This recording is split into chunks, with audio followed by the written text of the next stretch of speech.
Hello everyone, welcome back to the channel. Today we are exploring the rising air power of Muslim nations and whether it could become a serious threat to Israel. For decades, Israel has been recognized as one of the strongest air forces in the Middle East.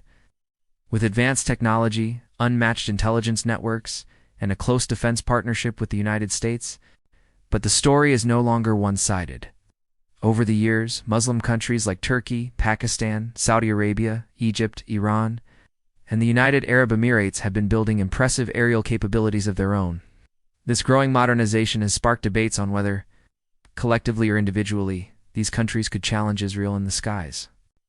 Looking from the outside, the air fleets of Muslim nations are vast and diverse. Saudi Arabia and the UAE have invested heavily in modern American and European aircraft such as the F-15, F-16, F-18, and Eurofighter Typhoon.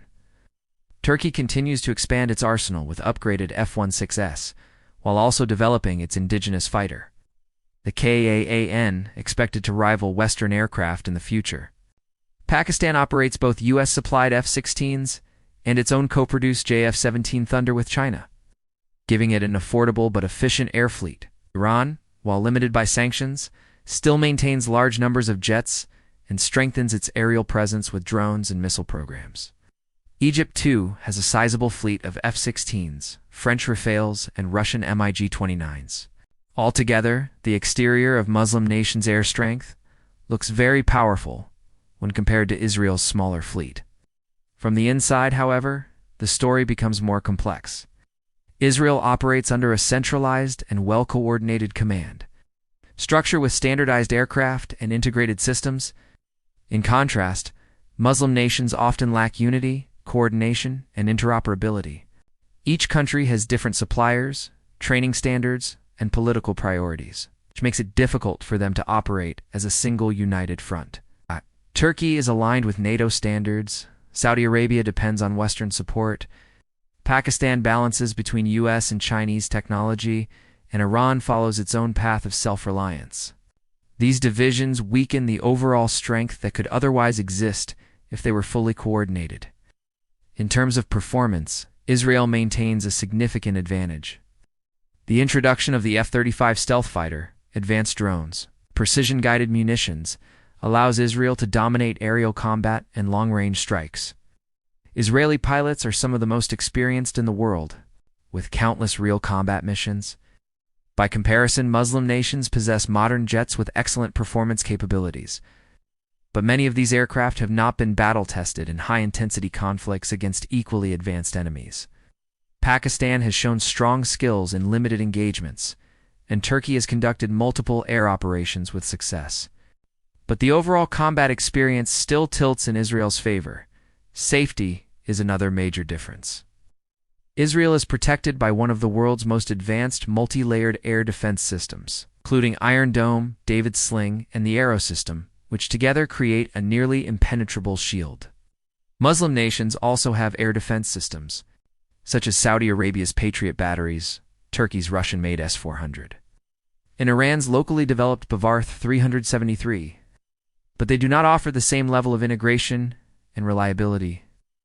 Israel's defenses are tested regularly against real threats, giving them unmatched credibility in the region. When it comes to unique advantages, Israel relies on advanced American technology, its indigenous innovation, and the backing of Western intelligence and resources. On the other hand, Muslim nations have the advantage of numbers, diverse suppliers, and in some cases, the ability to produce affordable aircraft domestically. Turkey's indigenous aircraft program and drone production, Pakistan's cost-effective JF-17, and Iran's expanding drone industry are examples of how Muslim nations are reducing dependence on Western suppliers and strengthening self-reliance. The financial cost of sustaining these air forces is also critical. Saudi Arabia and the UAE spend billions annually on maintaining their fleets, while Turkey and Pakistan try to balance costs through local production. Israel's air force is extremely expensive to maintain, but significant U.S. military aid and its own advanced defense industry make it sustainable. Iran's situation is unique, as sanctions prevent it from purchasing modern jets. But this has pushed it to innovate in drones and missile technology, which cost far less compared to advanced fighters. In the end, the conclusion is clear. Muslim nations collectively have the numbers and growing technological capability, but their lack of unity, coordination, and shared strategy means they cannot yet match Israel's highly integrated and battle-proven air force. Israel, though smaller in fleet size, remains superior in technology, training, and defensive capabilities. However, the future may change if Muslim nations strengthen alliances, coordinate strategies, and continue to invest in indigenous production. The balance of air power in the Middle East is shifting slowly, and while Israel currently maintains the upper hand, the rising capabilities of Muslim nations cannot be ignored in shaping the future of the region.